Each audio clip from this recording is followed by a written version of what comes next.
Salut, c'est William, j'espère que vous allez merveilleusement bien. On se retrouve aujourd'hui pour la troisième et dernière vidéo de Noël de cette année 2020.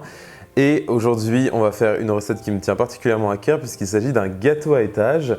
Et franchement, je suis super content de toutes les recettes que j'ai sorties de Noël cette année. J'avais vraiment peur de ne pas pouvoir sortir de vidéos à cause de ma vie professionnelle à côté et le temps qu'on avait, c'est-à-dire aucun temps pour tourner. Et on a réussi à trouver du temps avec Clément et je suis super content de ce qu'on a fait. Et c'est beaucoup de travail, donc j'espère que ça vous plaira aussi. Aujourd'hui, on se lance dans un layer cake, donc un gâteau à étage. Goût pain d'épices. C'est très simple. On va faire du gâteau en fait façon pain d'épices mais beaucoup plus moelleux et bien gonflé pour faire un beau gâteau à étage justement. Et je vais mettre ensuite du glaçage à la vanille assez classique et neutre en saveur pour que justement les saveurs restent simples et homogènes. C'est une recette délicieuse et facile à faire honnêtement. Pas besoin de trop de matériel ni trop de skills d'un point de vue pâtissier. Donc c'est parti, on va tout de suite commencer par le gâteau.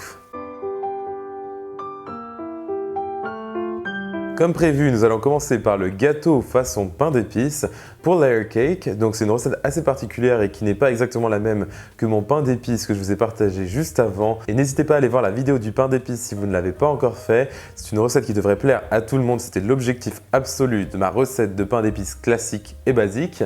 Aujourd'hui, même constat, ça plaît à tout le monde puisque les épices sont assez contrôlées et assez proches d'ailleurs de mon autre pain d'épices et les étapes vont être très similaires donc ne soyez pas surpris si ça se ressemble pas mal au début de la recette en tout cas puisque je vais tout de suite commencer par mettre du beurre dans une casserole que je vais recouvrir de miel et ensuite de sirop de date. Comme dans mon pain d'épices, j'utilise du sirop de date qui est incroyablement épais et bien sombre et ça nous permet de remplacer le sirop de mélasse que j'aime un petit peu moins et qui a tendance à avoir un goût trop fort.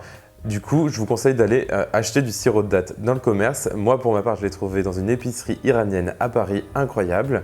Et ça fait toute la différence. Une fois que vous avez bien recouvert votre beurre de votre sirop et de votre miel, on va mettre le tout sur notre plaque de cuisson ou notre gazinière et faire fondre juste pour que le beurre soit fondu, pas besoin de chauffer plus. Ça ne sert à rien honnêtement et ça risque de plus cuire vos œufs après qu'autre chose. Donc on va juste faire fondre le beurre tout doucement et ensuite retirer ça du feu. Maintenant que tout est bien lisse et fondu, je transvase le tout dans un saladier et je vais ajouter un petit peu de sucre de type vergeoise brune. Très sympa pour complexifier la saveur de ce pain d'épices. Et ensuite, je vais y ajouter 2 gros œufs en mélangeant entre chaque addition.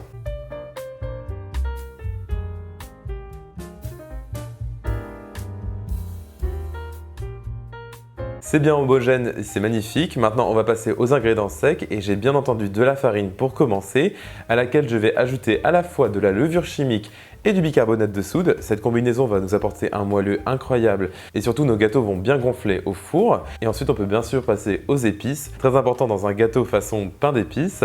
Et justement je vais commencer avec de la cannelle moulue. J'en utilise pas mal car selon moi c'est l'épice la moins clivante par rapport à celles qui vont suivre. Puisqu'en effet maintenant j'ajoute du gingembre moulu avec du épices. Ensuite, je vais passer à la cardamome moulue et de la noix de muscade. Et enfin, j'ajouterai des clous de girofle moulus eux aussi.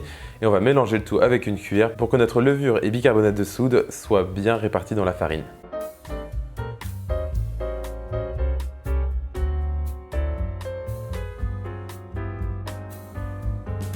C'est parfait, maintenant je vais tamiser le tout pour éviter les grumeaux et ajouter une belle pincée de sel, toujours très important même en pâtisserie, et mélanger avec une marise.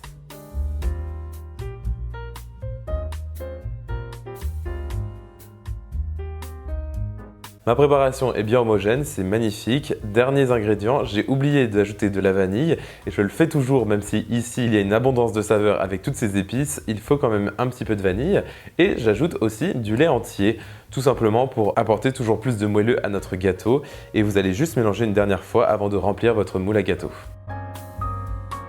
Aujourd'hui, je vais faire un gâteau à 4 étages, impressionnant, mais ces étages sont assez petits finalement, puisqu'ils vont faire 18 cm de diamètre. Si vous prenez un gâteau plus large, par exemple entre 22 et 25 cm de diamètre, je vous conseille de faire soit 3 couches, soit 2 couches de gâteau, plutôt que 4, car sinon vraiment ça va être minuscule au niveau de l'épaisseur, et ce ne sera pas terrible puisque votre gâteau sera tout plat.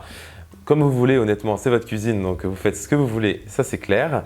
En tout cas, je vais donc cuire 4 fois ma pâte à gâteau. Et la petite astuce pour avoir des gâteaux de même taille, c'est de tout simplement au préalable pesez votre saladier et ensuite pesez à nouveau avec la pâte dedans pour savoir combien pèse votre pâte à gâteau pour ensuite la diviser par 4 et avoir des couches homogènes. Et une fois que vous avez fait ça, vous allez cuire vos gâteaux dans votre four préchauffé à 180 degrés Celsius pendant 15 à 20 minutes. Moi, mon sweet spot, c'était à 17 minutes cette fois-ci. Et ensuite, vous laissez le tout refroidir intégralement avant de passer au glaçage.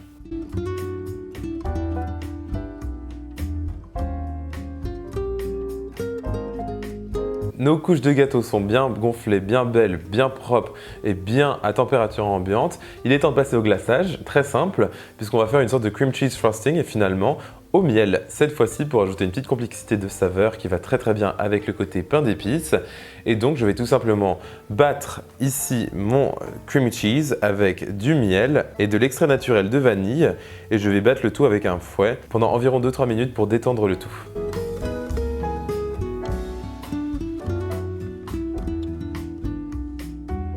C'est parfait, maintenant je vais ajouter de la crème fraîche épaisse, 30% de matière grasse, comme dans mes cream cheese frosting classiques. Et je vais mélanger à nouveau jusqu'à ce que j'ai une préparation bien épaisse, bien aérienne et mousseuse. Et je vais ajouter aussi un sachet de fixateur à chantilly, ça permet toujours d'avoir un glaçage plus épais et qui tient dans le temps. Et je ne veux pas de stress pour Noël, donc je mets juste un petit sachet de fixateur à chantilly en plus à cette étape. Et une fois que vous avez un glaçage bien épais, il est temps de passer au gâteau et on va tout simplement les découper un petit peu car ils sont assez bombés comme vous pouvez voir, mais ils ont cuit magnifiquement et ils sont juste super beaux et bien brillants, trop fiers. Donc maintenant je vais juste enlever le dôme en fait de mes couches à gâteau pour qu'elles soient bien toutes de la même taille et ensuite on va pouvoir assembler le tout.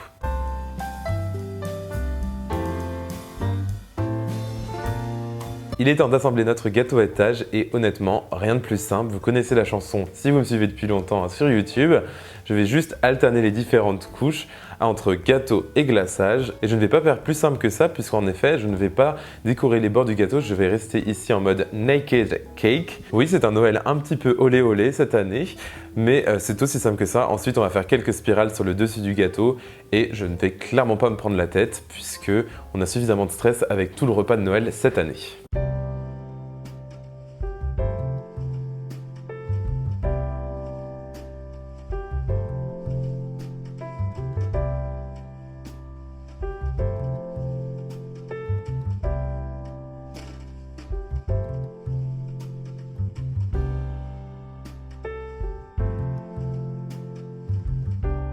Une fois que vous avez fait toute votre petite pirouette, je vous conseille de mettre votre gâteau au réfrigérateur jusqu'à ce que vous le serviez. Donc ce gâteau peut attendre environ une journée, c'est bien de le faire le jour même pour qu'il soit vraiment frais.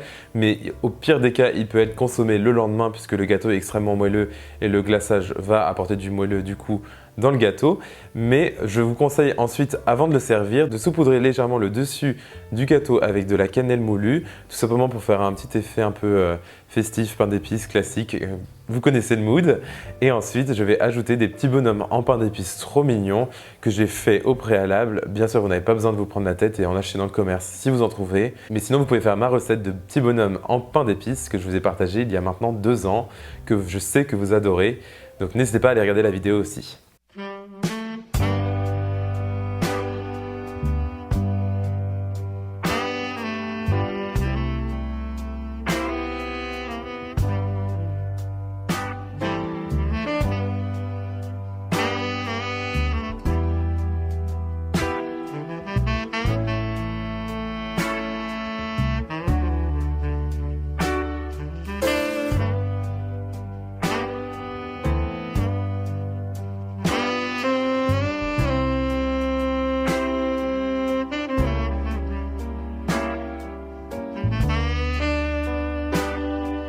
Et voilà, c'était aussi simple de faire un gâteau si impressionnant et si savoureux. Il est vraiment plein de saveurs avec toutes ces épices et ce glaçage moelleux, aérien, léger. Honnêtement, j'adore. C'est une recette à tester, ça c'est sûr, que ce soit pendant la Toussaint, pendant Noël ou même au mois de janvier si vous êtes en dépression post-Noël. Ça c'est clair que moi ça m'arrive très souvent. Et en tout cas, j'espère que vous avez aimé cette vidéo et que vous allez essayer la recette. Elle est disponible en intégralité avec photos, instructions, quantité d'ingrédients et tout ce que vous voulez sur mon site internet williamskitchenblog.com. Pensez à vous abonner à cette chaîne YouTube pour m'aider à me développer sur ce magnifique réseau social et aussi sur Instagram puisque j'y suis et j'y partage plein de photos et notamment des coulisses de cette chaîne. Willy's Kitchen, c'est le nom de mon compte et vous pouvez mettre un petit commentaire ou un like à cette vidéo si vous souhaitez discuter et je me ferai un plaisir de vous répondre. Et on se retrouve très vite pour une nouvelle recette tout aussi bonne. Salut!